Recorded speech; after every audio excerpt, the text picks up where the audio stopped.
esse vídeo também me chamou bastante atenção, inclusive pelo próprio termo que ela colocou. Essa daqui, gente, é a Adriana Barbosa, ela está lá no programa Sem Censura, da TV Brasil, e ela é diretora executiva da Preta Hub. É um serviço que fala sobre empreendedorismo, que é uma outra pauta que está bastante vigente, aí a gente tem discutido, falado sobre isso, então eu gostaria de ouvi-la mais uma vez, e agora aqui junto com vocês. Vamos lá. Tem que emitir nota.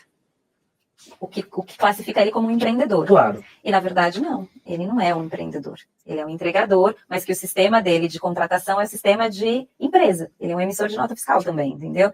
Então, a gente glamoriza muito e eu acho que tem um caminho aí de desenvolvimento para a gente poder falar sobre empreendedorismo, que representa o empreendedorismo no Brasil. E boa parte do empreendedorismo no Brasil, ele é formado pelos pequenos negócios. Sim. Os negócios da civilologia, os negócios da necessidade, muitos negócios informais. A moça que leva o café da manhã na porta do trem para vender, ela levanta às 2, 3 horas da manhã, 5 horas da manhã ela já está vendendo o café e ela emite nota fiscal, ela é tida como uma empreendedora. Claro. Mas esse empreendedorismo do corre, da civilologia, ele precisa evoluir para um outro lugar. Não pode ser só esse empreendedorismo da necessidade, eu vendo hoje para comer amanhã. A gente precisa pensar nesse empreendedorismo que a gente consiga se ver mais a longo prazo, não no imediatismo de resolver um problema aqui de dinheiro que a gente tem agora. Foi assim que eu comecei, foi assim que a minha bisavó começou. E é assim que muitas mulheres começam, né? Sobretudo mulheres que têm filhos, que não conseguem ficar no mercado de trabalho formal, vão empreender. Pra você ter uma ideia, na Feira Preta, a característica das empreendedoras que estão lá, nível mestrado, doutorado. Eu não sei se elas queriam realmente empreender. Entendi. Entendeu? Será que era foi uma necessidade? Foi uma necessidade, entendeu? Então, acho que a gente precisa evoluir,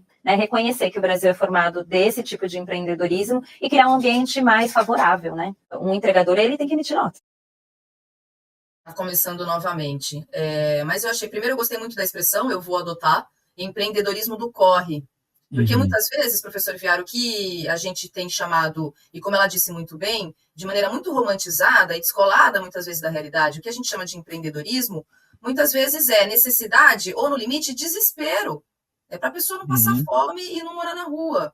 Então, acho que a gente tem que, sim, falar sobre empreendedorismo, que é algo bastante importante, inclusive porque há um incentivo a gente abandonar a defesa pelos direitos trabalhistas e pela CLT. Acho que, claro, que as relações de trabalho, elas se modificaram, elas se atualizaram e a gente precisa se debruçar sobre isso, mas a gente também não ficar romantizando, muitas vezes, como essa moça usou o exemplo de uma mulher que está lá na periferia, e aí ela acorda na madrugada para poder fazer café ou um bolo, enfim, sabe aquele vendedor, aquela vendedora que está na porta dos trens, dos metrôs, aqui do lado de casa tem. Já cedo, eu acordo cedo, às vezes está lá, tem uma moça com bolo, com café, com chá, com pão, enfim, que ela fez quando isso?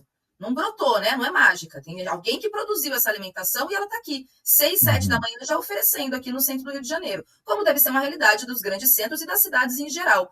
E aí chamar isso de empreendedorismo e falar que é ok, me parece bastante descolado da realidade. A gente tem que entender melhor e se debruçar sobre isso de maneira mais colada na realidade, né, professor? Olha só, o Júlio César Beraldi, ele trouxe aqui uma informação, outro dia que a gente conversava sobre isso, eu também coloquei que tem uma pesquisa, se eu não me engano, é da FGV, que diz que 75% dos informais, ou seja, dos autônomos, eles preferem ter um trabalho com carteira assinada, porque tem uma garantia de previdência, tem uma tranquilidade, né? Então, assim, acho que, inclusive, fazer certas diferenciações de quem é o trabalhador informal, de quem é o autônomo, as condições da materialidade mesmo desse trabalhador. Porque tem trabalhador que é empreendedor, esse empreendedor de ocasião, inclusive. No Rio, isso é uma realidade. Tá? Por exemplo, sabe o que é empreendedor de ocasião? É o vendedor de guarda-chuva quando está chovendo, ou de roupa de chuva.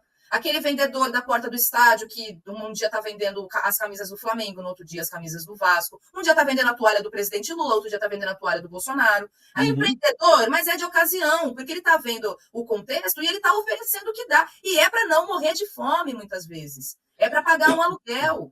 Então, chamar isso de empreendedorismo como se isso fosse uma opção, eu acho que a gente precisa fazer esse tipo de avaliação, sabe, professor Viaro? Senão, é muito diferente quando a pessoa já tem uma profissão, já tem uma renda, não paga aluguel, e aí ela, por opção, ela acaba falando, não, eu vou empreender, eu vou abrir um negócio, uma coisa que eu gosto, etc. É muito diferente, muito diferente. Sim. A gente tem algumas falácias na sociedade, né? Algumas questões que nos são enfiadas goela abaixo, e que as pessoas reproduzem acreditando piamente naquilo. Aí é um estudo até acerca do conceito de recepção de informação, para entender, e não vem ao caso, entender por que as pessoas têm a inclinação para acreditar naquilo que chega no seu grupo de WhatsApp. Tem muito mais a ver com eu querer legitimar aquilo que eu gostaria que fosse verdade do que aquilo que é verdade de fato. Enfim, é uma discussão interessante, mas que não vem ao caso. Por que eu estou falando isso? Porque uma dessas informações que tem grande tendência de ser bem recepcionada pelas pessoas é a de que toda pessoa quer ter o seu próprio negócio. Não é verdade. Não é verdade. Isso é mentira, inclusive. Não é nem a questão de não. Isso é mentira. Não é toda pessoa que gostaria de ter o seu próprio negócio, mesmo se condições para tal tivesse. Por quê? Porque não quer passar a sua vida administrando um negócio, quer ter o seu emprego público ou o seu emprego privado com uma remuneração justa e com os seus direitos e garantias e o seu período de férias e não precisar se preocupar com gerir e administrar um negócio no seu período de férias. E eu não estou desta forma dizendo que é ruim ter o seu negócio, eu não sou louco. E nem estou dizendo que é ruim não ter o seu negócio. Não, é uma questão de perfil, de desejo e de oportunidade, de objetivo. Então, quando os neoliberais vendem esta ideia de que, inclusive eu já vi pastores falando isso. Aliás, isso é um ponto muito presente dentro dos neoliberais, dos neopentecostais, mesma coisa, né? Mas dos neopentecostais, que o trabalhador sonha em ter o seu negócio.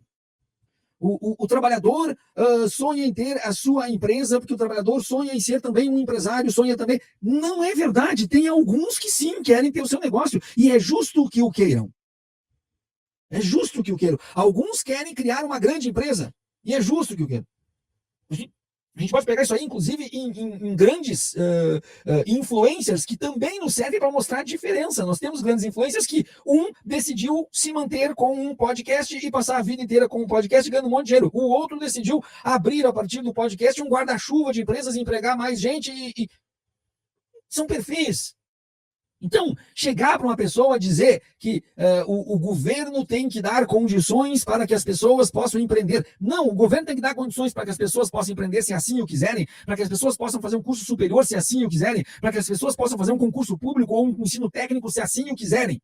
Se assim o quiserem, tem que ser o norte de uma própria estrutura política e estrutura de governo dentro de um Estado democrático. É disso que se trata. E não simplesmente uma pessoa vir dizer que fulano precisa se livrar da CLT para ser uma pessoa bem-sucedida. Por quê? De onde é que tiram essas ideias? Por quê? Baseada em quê? Teve aqui um tempo atrás aí que uma pessoa disse, o Viaro está falando as percepções da cabeça dele, não tem nada científico. Não vou entrar no caso, mas quem fala isso aí, de que todo mundo quer empreender, estes sim estão tirando da própria cabeça, para não dizer outra coisa. São uma espécie de solipsistas pós-modernos. Esse conceito acadêmico eu acho bonito, né? Solipsismo. É uma forma fofa de dizer que a pessoa tira do próprio rabo a informação.